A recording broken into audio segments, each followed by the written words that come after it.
I'll be speaking on behalf of Bethany, and so, yeah, here it reads.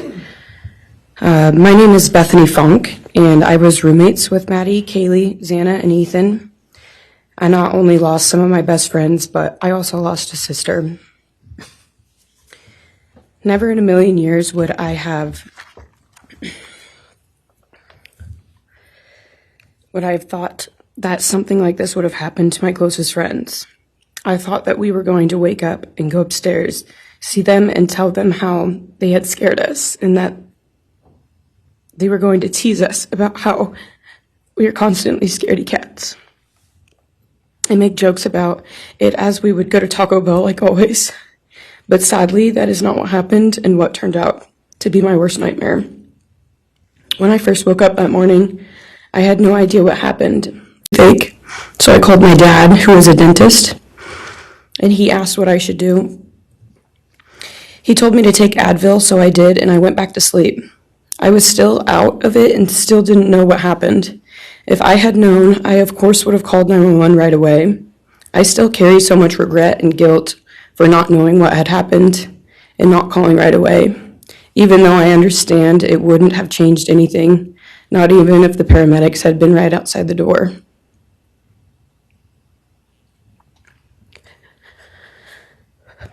I was so frantic that morning and scared to death, not knowing what had happened. And when I made the 911 call, I couldn't even get out the words. And from then on, I don't remember a thing. It was like my brain wiped that whole memory. That was the worst day of my life. And I know it always will be.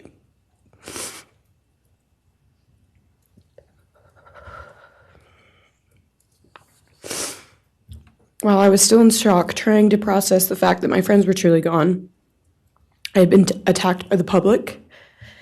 I was grieving, numb, and unsure of what had happened was even real. And at the same time, I was getting flooded with death threats and hateful messages from people who did not know me at all or know the dynamic of our friendship. Social media made it so much worse, and strangers made up stories to entertain themselves. The media harassed not just me, but also my family.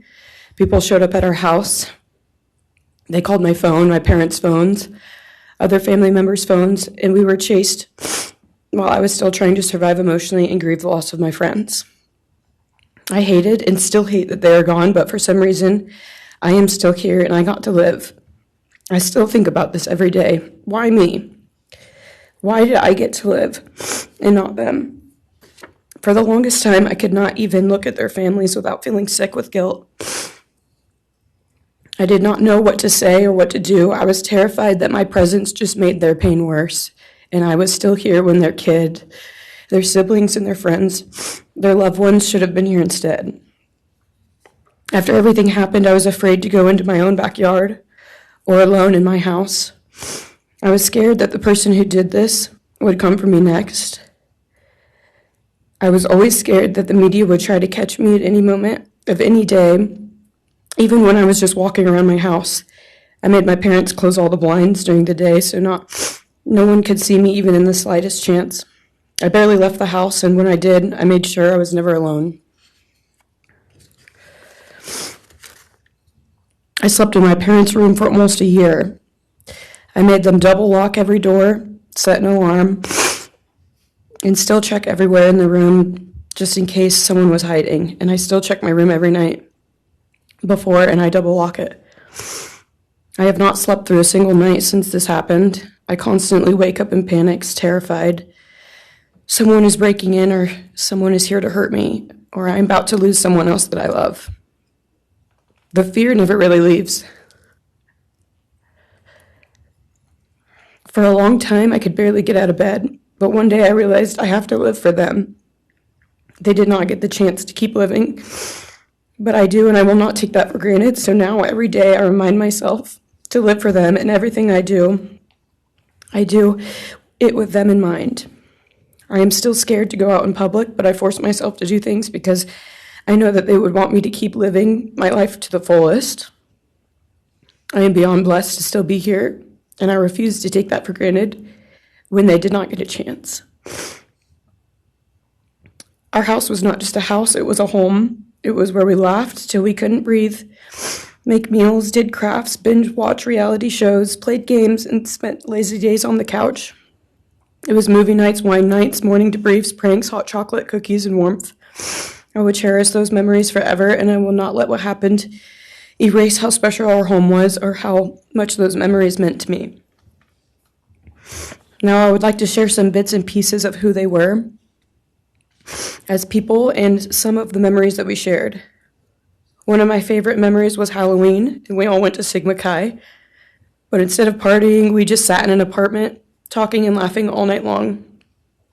I do not think I've ever laughed that hard in my life.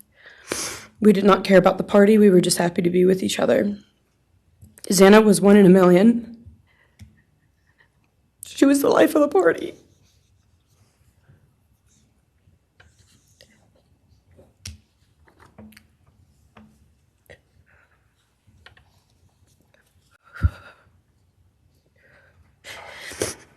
But she was also the kindest and funniest person I knew. Everyone loved her because she made everyone feel so loved.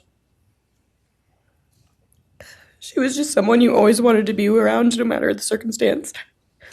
One of my favorite days with Xana was when she laid on the couch, when we laid on the couch together all day watching movies and snacking.